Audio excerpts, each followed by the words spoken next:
उत्तराखंड में मदरसा बोर्ड होगा खत्म। राज्यपाल ने अल्पसंख्यक शिक्षा विधेयक को दी मंजूरी। अब मदरसों को मान्यता प्राप्त करनी होगी। उत्तराखंड विद्यालय शिक्षा परिषद से संबद्धता लेनी होगी।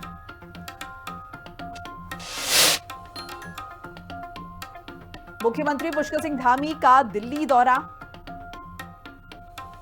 2 दिवसीय दिल्ली दौरे पर सीएम पुष्कर सिंह धामी आज 1:30 बजे नई दिल्ली पहुंचेंगे। नई दिल्ली स्थित उत्तराखंड निवास में करेंगे शासकीय कार्य। सीएम धामी ने फिर शुरू किया जनता के द्वार कार्यक्रम। आपदाओं के बाद सरकार जनता से सीधे जुड़ेगी। जनता की समस्याओं को जल्द हल करने का वादा। उत्तराखंड में झमाझम बारिश जारी। मौसम विभाग ने जताया था पूर्वानुमान। चमोली, बागेश्वर, पिथौरागढ़ में भारी बारिश। अधिक ऊंचाई पर बर्फबारी देखने को मिल सकती है।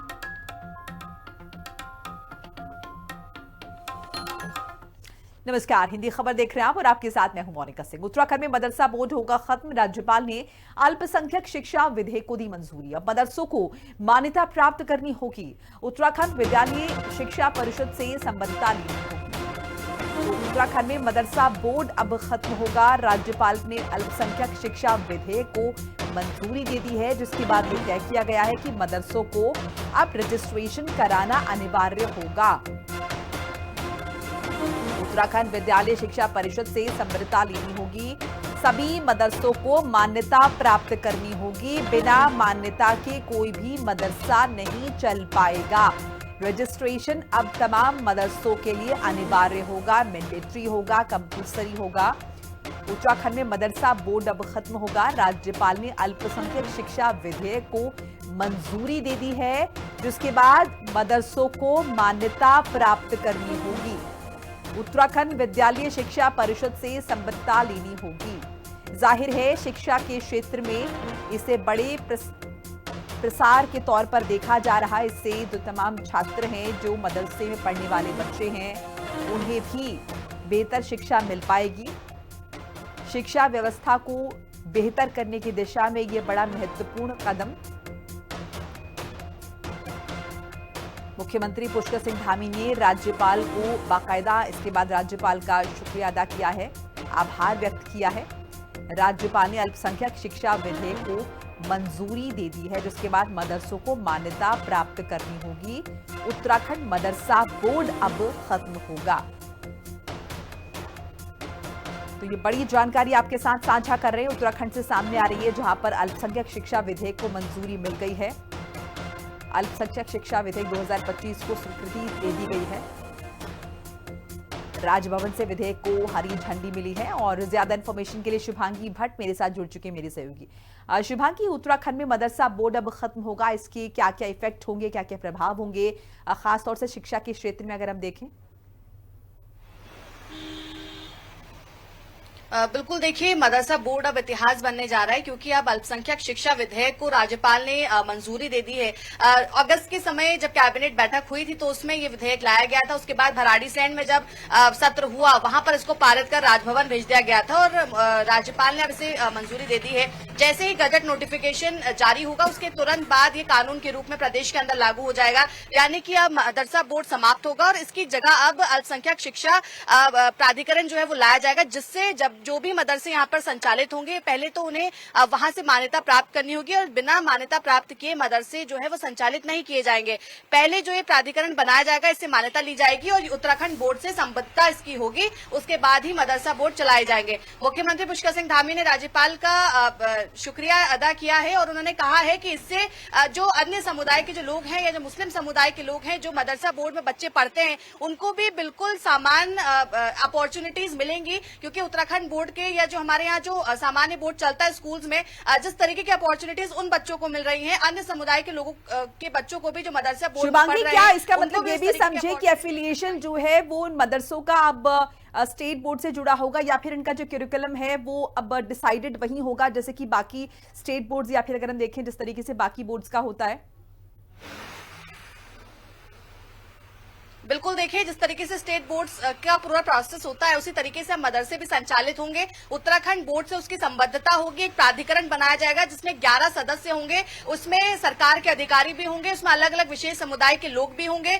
उसमें एक पर्टिकुलर एक आपको लिए एक सामने टास्क रखा जाएगा कि आपका एक्सपीरियंस इस क्षेत्र में इतना होना चाहिए, उसके बाद ये मदरसे संचालित होंगे। अभी तक मदरसा बोर्ड जो है अपना एक अलग बोर्ड था जो कि मदरसा बोर्ड के अंडर ही सारे मदरसे संचालित हो रहे थे, लेकिन अब इससे हटकर जो प्राधिकरण बनेगा उससे इनको सबसे पहले मान्यता लेनी होगी, उसके बाद उत्तराखंड बोर्ड से इसकी संबद्धता होगी। जिस तरीके से अदर बोर्ड्स यहाँ पर काम करते हैं, जिस तरीके से यहाँ पर पूरी प्रोसेस होती है, उसी तरीके से मदरसे भी संचालित होंगे। यही कारण है कि अब मुख्यमंत्री का साफ तौर पर कहना है कि अब जो बच्चे मदरसों में पढ़ रहे थे वो कई सारी चीजों से वंचित थे, उनको अब वो अपॉर्चुनिटीज मिल पाएंगी, समान उस तरीके से शिक्षा भी मिल पाएगी। शिक्षा का अधिकार जो है सभी का समान होगा। जिस तरीके की शिक्षा अन्य बोर्ड्स के बच्चे ले रहे हैं उसी तरीके की शिक्षा जो है अब मदरसों में पढ़ने वाले बच्चे भी ले पाएंगे और कहीं ना कहीं इससे और प्रदेश का विकास होगा, बच्चों का विकास होगा और यही कारण है कि अब इसकी प्रशंसा होती हुई नजर आ रही है। बिल्कुल, आप हमारे साथ बने रहिए शिवांगी, अगली खबर पर भी अपडेट आपका लेना होगा। बहरहाल देखिए, मुख्यमंत्री पुष्कर सिंह धामी का दिल्ली दौरा, 2 दिवसीय दिल्ली दौरे पर हैं मुख्यमंत्री पुष्कर सिंह धामी और 1:30 बजे आज दोपहर 1:30 बजे नई दिल्ली पहुंचने वाले हैं पुष्कर सिंह धामी और नई दिल्ली स्थित उत्तराखंड निवास में करेंगे शासकीय कार्य। 5:30 बजे उपराष्ट्रपति से भेंट करने वाले हैं मुख्यमंत्री पुष्कर सिंह धामी। तो बड़ी जानकारी साझा कर रहे हैं। 2 दिवसीय दिल्ली दौरे पर मुख्यमंत्री पुष्कर सिंह धामी तकरीबन 1:30 बजे वो पहुंच जाएंगे राजधानी दिल्ली। एक बार फिर से शिवांगी का रुख कर लेते हैं। शिवांगी, क्या कुछ इन्फॉर्मेशन मुख्यमंत्री पुष्कर सिंह धामी के इस दौरे को लेकर, क्या कुछ खास रहने वाला है इस दौरे में? देखिए, मुख्यमंत्री 2 दिवसीय दिल्ली दौरे पर आ रहे हैं और आज 1:30 बजे दिल्ली मुख्यमंत्री पहुंचेंगे। सबसे पहले वहां शासकीय कार्य जो है वो करेंगे और उसके बाद शाम का जो समय है आज रिजर्व्ड है। उपराष्ट्रपति से मुख्यमंत्री आज भेंट करने वाले हैं। कई तरीके की चर्चाएं जो है दोनों के बीच होती हुई नजर आएंगी और क्योंकि 2 दिवसीय दौरे पर मुख्यमंत्री है तो यानी कि कल मुख्यमंत्री कई सारे केंद्रीय नेताओं से मुलाकात करते हुए नजर आने वाले हैं, केंद्रीय नेतृत्व से, और यहां से उत्तराखंड से जुड़ी जो विकास की योजनाएं हैं, परियोजनाएं हैं, उनसे जुड़ी विषयों पर कल मंत्रियों से बातचीत होगी। क्योंकि जब भी मुख्यमंत्री दिल्ली जाते हैं तो उत्तराखंड से जुड़े हुए, विकास से जुड़े हुए, परियोजनाओं से जुड़े हुए जो भी मुद्दे होते हैं, वो चाहे प्रधानमंत्री से मुलाकात करें, चाहे गृह मंत्री से मुलाकात करें या केंद्रीय मंत्रियों से मुलाकात करें, वो अपनी तमाम चीजों को सामने रखते हुए नजर आते हैं। और यही कारण है कि आज तक जिन भी चीजों की मंजूरी केंद्र से हमें मिली है उससे कहीं ना कहीं उत्तराखंड का विकास हो रहा है। चाहे हेली सेवाओं की हम बात करें, चाहे हम किस तरीके से यहाँ पर और ज्यादा कनेक्टिविटी लेकर आ सकते हैं, कई सारी चीजें हैं, कई सारी परियोजनाएं चल रही हैं। ऐसे में मुख्यमंत्री अब क्योंकि दिल्ली दौरे पर जा रहे हैं, आज सबसे पहले शाम को उपराष्ट्रपति से वो मुलाकात करेंगे और कल केंद्रीय नेतृत्व से मुलाकात करते हुए नजर आएंगे। बिल्कुल, शिवांगी, ये भी समझना चाहूंगी, देखिए विस्तार की बात भी हो रही है, कैबिनेट विस्तार की, तो क्या इस बाबत भी कोई फैसला या फिर इस बाबत भी कोई जानकारी इस दौरे से जुड़ी हुई, कुछ ऐसा भी कोरिलेशन है क्या?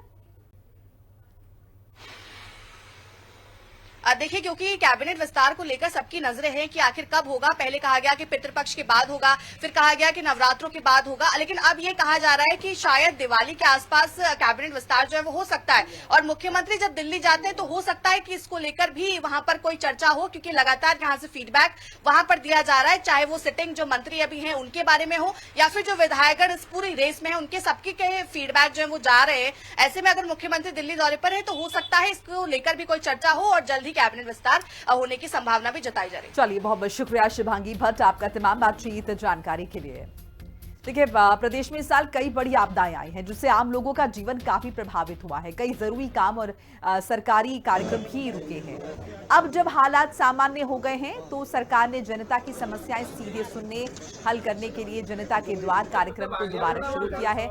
मुख्यमंत्री पुष्कर सिंह धामी ने इस कार्यक्रम की घोषणा करते हुए कहा कि अधिकारी और नेता गांव-गांव जाएंगे, लोगों से मिलेंगे, उनकी समस्याओं को मौके पर ही हल करने की कोशिश करेंगे।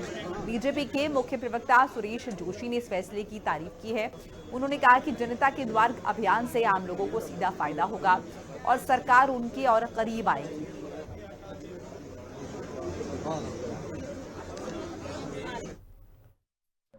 देखिए, हम लोगों के इस तरह के कार्यक्रम संगठनात्मक रूप से भी चलते रहते हैं। अभी हमारी जो आत्मनिर्भर भारत का जो माननीय प्रधानमंत्री जी का संकल्प है उसमें हमारी कार्यशालाएं हो रही हैं और स्वदेशी का हमारा जो संकल्प है उसको लेकर के हमारे कार्यकर्ता बूथ स्तर तक जा रहे हैं। उसी तरह जब जीएसटी का अभी मामला आया था, जीएसटी 2 का, तो उसमें हम लोगों ने जीएसटी के विषय को लेकर के कितने हम लोगों ने दरों में कमी की है, किससे कितना हमारी महंगाई दर घटेगी, ये सब विषयों को लेकर के भी जनता के बीच में हम लोग गए हैं। इसी तरह से सरकार के भी कार्यक्रम हैं, हमारे ब्लॉक प्रमुख हैं, जिला पंचायत के अध्यक्ष हैं, नगर निगम के मेयर हैं, नगर पालिकाओं के चेयरमैन हैं, पंचायतों के चेयरमैन हैं, कोऑपरेटिव सेक्टर है, जहां जहां पर भी भारतीय जनता पार्टी के प्रतिनिधि हैं वो अपने अपने क्षेत्रों में सब लोग काम कर रहे हैं। सीएम पुष्कर सिंह धामी ने वाल्मीकि जयंती पर पुष्पांजलि दी है। महर्षि वाल्मीकि के जीवन का स्मरण किया। नैतिक मूल्यों की शिक्षा सदैव प्रेरित करती रहेगी।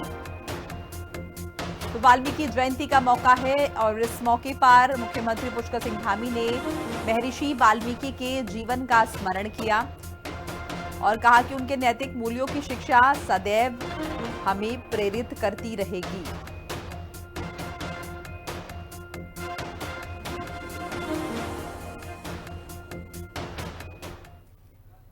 मुख्यमंत्री पुष्कर सिंह धामी सोमवार रात को दून अस्पताल पहुंचे, जहां उन्होंने कैबिनेट मंत्री डॉक्टर धन सिंह रावत की माताजी से मुलाकात कर उनके स्वास्थ्य की जानकारी ली। सीएम धामी ने डॉक्टर से इलाज की स्थिति के बारे में पूछा, निर्देश दिया कि उन्हें हर जरूरी इलाज और सुविधा दी जाए। सीएम धामी ने डॉक्टर रावत और उनके परिवार से भी मुलाकात की और माता के जल्द ठीक होने की कामना की।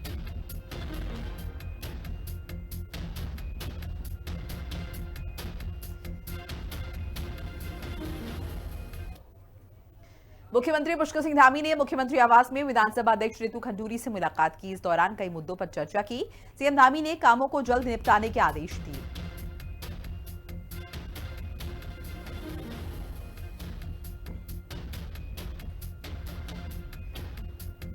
तो तस्वीर आप देख रहे हैं मुलाकात की। मुख्यमंत्री पुष्कर सिंह धामी ने सीएम आवास में विधानसभा अध्यक्ष रितु खंडूरी से मुलाकात की, मीटिंग की और इस दौरान कई मुद्दों पर चर्चा हुई है, बातचीत हुई है। सीएम धामी ने तमाम कार्यों को जल्द निपटाने के आदेश भी जारी किए हैं।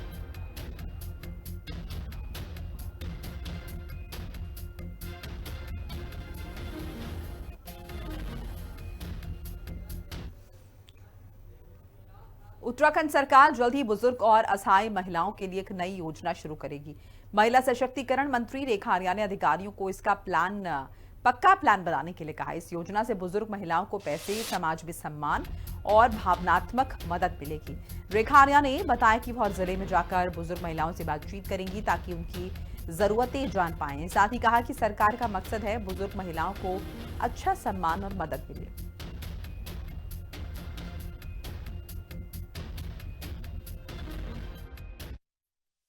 सशक्तिकरण बाल विकास विभाग की थी, जिसमें हम इस बात के लिए सतत प्रयास में हैं कि हमारे पास है महिला और बाल कल्याण कोष के रूप में 1 रुपए पर सेस के रूप में जो हमें धनराशि एकत्रित हो रही है, उस धनराशि को हमारी इच्छा थी कि हम बुजुर्ग महिलाओं के संदर्भ में उनके मौलिक आवश्यकताओं को पूर्ण करते हुए उनके सशक्तिकरण के लिए हमें कार्य योजना बनानी चाहिए, जिसको लेकर आज विभाग के अधिकारियों को लेकर बैठक हुई। संबंधित ऐसे एनजीओ, ऐसे संस्थान जो कि बुजुर्ग महिलाओं को लेकर काम करते हैं, चाहे वह बुजुर्ग एकल महिला हो, चाहे वह बुजुर्ग गरीब महिला हो, चाहे वह बुजुर्ग सक्षम महिला हो, उनकी क्या क्या समस्याएं हैं और कहाँ सरकार उनके लिए सहभागी या उनके सहयोगी के रूप में उनके साथ में खड़ी हो सकती है, वो उसको हम किस प्रकार से एक योजनाबद्ध तरीके से उनके साथ हम सपोर्टिव सिस्टम में खड़े हों, उसको लेकर आज समीक्षा की गई। उत्तराखंड की पुलिस प्रमुख नीलेश आनंद ने बताया कि एनसीआरबी की रिपोर्ट में महिला अपराध 12% कम हुए हैं और लापता बच्चों के मामले भी कम हुए हैं। राज्य ने हथियारों की जब्ती के मामले में दूसरा स्थान हासिल किया है देश में, जो कि लॉ एंड ऑर्डर की मजबूती दर्शाता है। साइबर अपराध भी राष्ट्रीय औसत से कम है। साथ ही आईजी ने कहा कि प्रशासन, स्कूल और पुलिस को मिलकर नशे की रोकथाम पर ध्यान देना होगा। लोगों से भी मदद की उम्मीद है।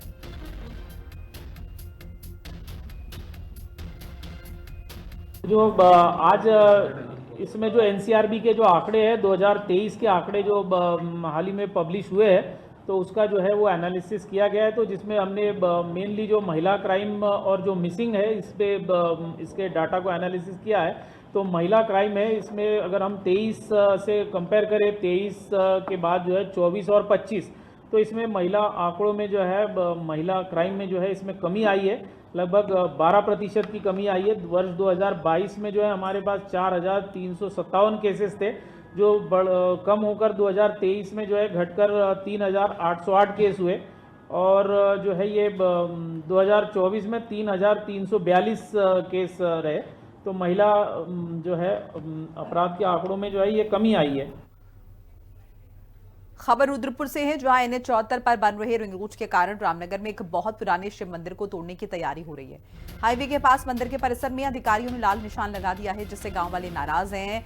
पूर्व ब्लॉक प्रमुख अरुण शुक्ला ने बताया कि हरीश रावत ने मंदिर को बचाने का वादा किया था, लेकिन अब विभाग अपनी बात से मुकर रहा है। उन्होंने सांसद अजय भट्ट को भी इस बारे में जानकारी दी है। गांव वाले मंदिर बचाने के लिए मशाल जुलूस निकालने की योजना बना रहे हैं। 2016 में 15 में जो हमारा समझौता हुआ था NHI के साथ, वो ये हुआ था कि शंकर जी की मंदिर की बाउंड्री के बाद 11 फीट का सर्विस लाइन देंगे और 200 मीटर पूरब 200 मीटर पश्चिम उसे नीलो करते हुए लेके आएंगे।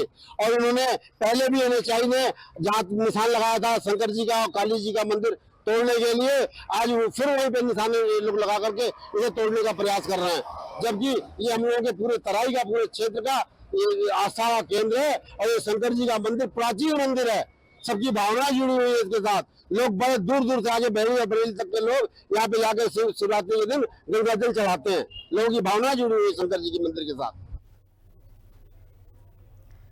रुद्रप्रयाग का 22 वर्षीय करणदीप सिंह राणा, जो मर्चेंट नेवी में सीनियर डेक कैडेट के तौर पर सिंगापुर की एक शिपिंग कंपनी के जहाज पर काम करता था।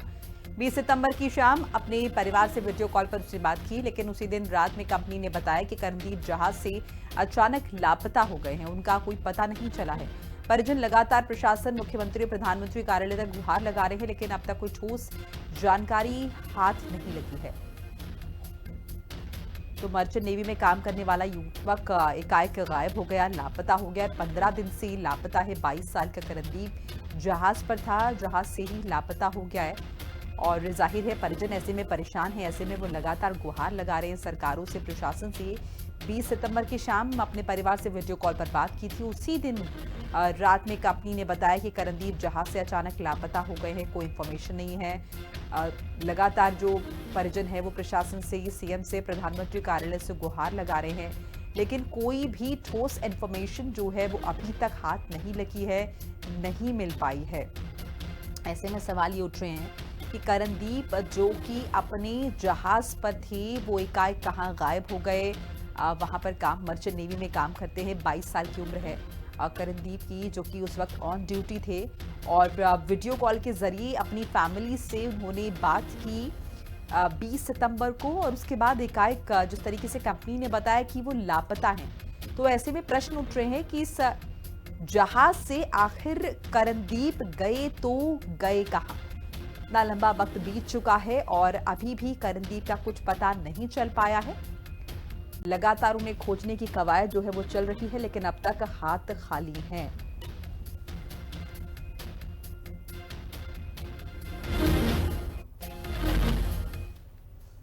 आगे बढ़ जाते, उत्तराखंड में मानसून का यू टर्न, फिर से आफत का अलर्ट जो है वो दिखाई दे रहा। देखिए, उत्तराखंड में मौसम ने एक बार फिर से करवट ले ली है। पहाड़ों से लेकर मैदानों तक ठंड लौट आई है। देहरादून और आसपास के इलाकों में धीमी धीमी बारिश हो रही है, जिससे टेम्परेचर में गिरावट आई है। मौसम विभाग का कहना है कि अगले 2 दिनों तक ऐसा ही मौसम बना रह सकता है। कई जगहों पर गरज के साथ तेज बारिश हो सकती है। ऊंचे इलाकों में जैसे कि बद्रीनाथ, केदारनाथ, हेमकुंड साहिब में बर्फबारी हुई है। और सिर्फ पहाड़ों में ही क्यों, बल्कि अगर हम प्लेन्स देखें, मैदानी इलाके देखें, तो वहां पर भी बारिश जो है वो हो रही है। और ऐसे में टेम्परेचर में कुछ हद तक गिरावट भी दर्ज की गई है। प्रश्न ये है कि आने वाले दिनों में इसका कितना असर पड़ने वाला है। कि संभावनाएं ऐसा है कि अगले 48 घंटे तक, अगले 2 दिन तक, मतलब 6 तारीख और 7 तारीख में यह शंका बन रही है कि अधिकांश स्थानों पे हल्की से मध्यम दर्जे की बारिश होगी।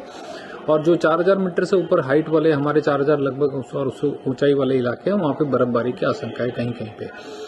तो इसके साथ साथ जो है जो 8 तारीख और 9 तारीख को है, उसमें फिर ये जो है एक्टिविटी थोड़ा कम हो जाएगा। हल्की बारिश की संभावना है और वो भी कहीं कहीं होगी। जबकि 10 से 12 तारीख के बीच में हमारा अभी कोई भी मौसम शुष्क रहने की संभावना बनी हुई है।